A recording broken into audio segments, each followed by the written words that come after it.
Xabaringiz bor, keyingi yillarda kiberjinoyat sodir etilishi bir necha barobarga ortgan. Firibgarlar o'z maqsadlariga erishish uchun turli usullarni qo'llashayapti. Moddiy yordam, onlayn kredit, yutuqli o'yin g'olibi kabi aldovlar bilan yuborilgan soxta havola orqali bank karta maxfiy kodini qo'lga kiritib, jabrlanuvchi mablag'ini o'zlashtirish kabi holatlar qayd etilayotgani hech kimga sir emas. Toshkent viloyati qo'riqlash boshqarmasi xodimlari hamda tegishli xizmat vakillari tomonidan Chirchiq davlat pedagogika universitetida tashkil etilgan tadbirlarda mana shunday salbiy vaziyatlarga tushib qolmaslik uchun amal qilish lozim bo'lgan xavfsizlik qoidalari tushuntirildi. So'z olganlar telefon qo'ng'iroqlari davomida bank xavfsizlik xizmati xodimi deb tanishtirib, karta raqami va maxfiy kodni qo'lga kiritishga urinish, onlayn savdo platformalari orqali karta raqami va kodni so'rash, soxta onlayn moliyaviy birjalar orqali yurtdoshlarimizning pul mablag'larini yechib olish holatlari ko'payganligini alohida ta'kidlashdi. Ana shularni inobatga olgan holda har bir fuqaro ogoh bo'lishi muhimligi aytib o'tildi.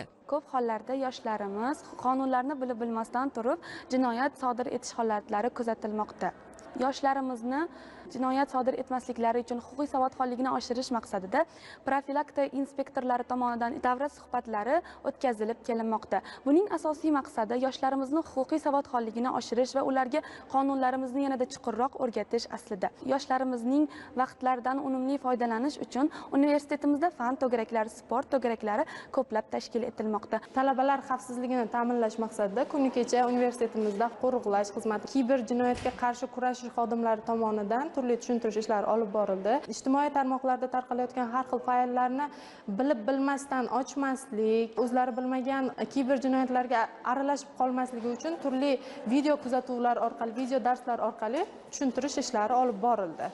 Mamlakatimizda jinoyatchilikni oldini olish va uni keltirib chiqaruvchi omillarni bartaraf etishga qaratilgan kompleks chora-tadbirlar amalga oshirilmoqdaki, uchrashuv ham ana shunday targ'ibot va tashviqot ishlarining yana bir namunasidir. Muloqotlarda huquqbuzarlik va jinoyatlar hamda ularni oldini olish borasida qilinayotgan sa'y-harakatlar yuzasidan ma'lumotlar berildi. Shu o'rinda ishtirokchi yoshlarning ham savollari, fikr-mulohazalari tinglandi. Ulardagi intilish, qiziqish inobatga olinib, kelgusidagi rejalar ham belgilab olindi.